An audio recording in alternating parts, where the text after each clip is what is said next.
Yes. Good Wednesday practice, even though it's Tuesday, getting ready for a Friday game. Worked a lot today against the 5- and 6-man pressures that we're going to see, especially on third down. This is one of the best pass rushing units that we'll see all year, as evident by their first 3 games and the amount of sacks that they've put together.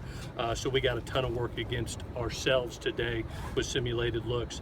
And then a big key that we know from last year is the turnover battle.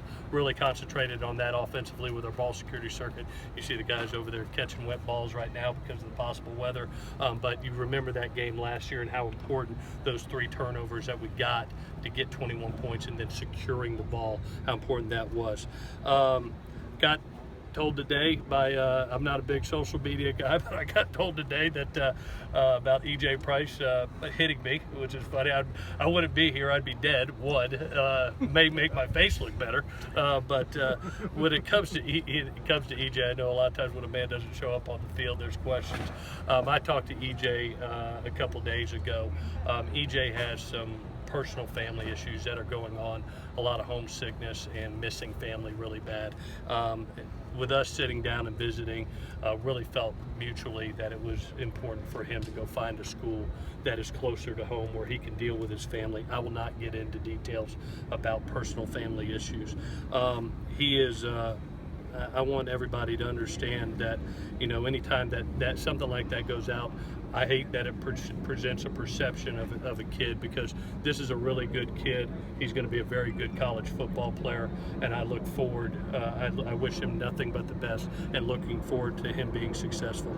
He's been a member of my family and been in my home, and he's near and dear to my heart. So I wish him nothing but the absolute best. Injury-wise, Taylor McNamara's got a little bit of a foot that happened today, got stepped on. We'll x-ray just to be safe, hoping it's just a bruise and it will come up. And Malik is dealing with a little bit of a hip injury right now. So with that, I'll answer any questions that you might have. In regards to the quarterback decision, yeah. When you named Max Brown the starter, you said he'd play multiple games, that you didn't want him looking over his shoulder.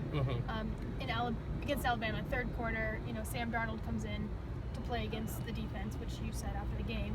Do you feel like it was kind of a fair shot for Max to go without looking over his shoulder from that point on? Well, I think 3 games. I think when you, the reality of football, when you go 3 games and you're the starting quarterback, and you know, as honorable as he competed, the fact of the matter is, Lindsey, you know, we just didn't get the ball in the end zone. We scored 1 touchdown versus Alabama and Stanford, and you know, even though the efficiency was there, he competed his butt off. He's not the reason we're 1-2. Like I said yesterday, but you know, the reality of football is when you are 1-2 and you see a kid that did get an opportunity and did do a nice job, that you're going to give him that opportunity. You got a decision to make as a head coach, and I made a full speed one. With him being able to transfer, if he hadn't been named the starter to begin with, did that play into the decision at all? No, I deal with who was playing the best at the time. And, you know, and we know how close that competition was. In fall camp, I went with the older kid. I'd been around him more. I'd seen him in games, and I, as I said yesterday, I know you weren't here, but I'll never regret that decision ever in my lifetime. The kid's a great kid. He's a competitor, and he fought his butt off. And it is what it is. We're 1-2, and we're going to give the other kid the opportunity to play. How much of their play in practice over the last few weeks, or since you officially, you know, when you named Max originally, has factored into the decision? The player practice. How much has their play during practice factored into the decision to make the change? Well, you really, you know, practice one thing, and then we're in a production-based business, like I said yesterday. You know, the production on the field during games is what you have to look at, and though the numbers are adequate, they're not bad. It's just the amount of putting the ball in the end zone and moving the ball. We got to put points on, and the ability for Sam showing his arm strength, showing his anticipation skills, and being able to add an added threat with the run ability, hopefully will spark our offense. How does the departure of Price play into your situation with your offensive tackles depth-wise? We've got good depth right now. If you look at it, we're very, very solid 2 deep. And what really hits me is when I go over to the defensive service team and I see the 3s, and you're looking at Frank Martin there and Roy Hemsley and Cole Smith, and you look at the quality of that group that is helping our guys get ready when we do service. We're a deep team right now, and we'll miss EJ because he's family, but the depth-wise, we're good. It's a good question. There was one play one extra point against Stanford where it looked like there were 8 guys on the field. Yeah. Did you get a chance to diagnose what happened there? Yeah, it was a miscommunication. It's a call that you have to make as a head coach. You get over the headset sometimes that, hey, we're short, and you don't know how short, but you hear we're short, and you got to make a decision. Am I going to use a timeout there, or are they going to be able to diagnose and see it? Usually they don't. In that case, they did not.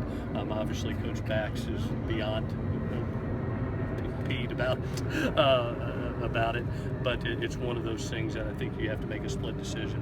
Didn't want to waste a timeout in that situation. Did not know, from my standpoint, they were 8 on the field, but did know that we were short and decided not to waste a timeout. How much do you lean on Stevie for scouting report and stuff on Utah this week?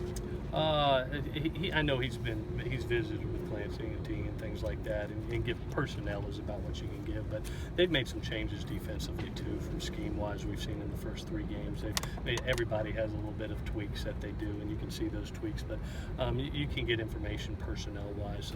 The big thing about Stevie being here right now is how well he's playing defensive tackle. You look at him in the first 3 games; he's been phenomenal, and the maturity level that he's brought to the defensive front.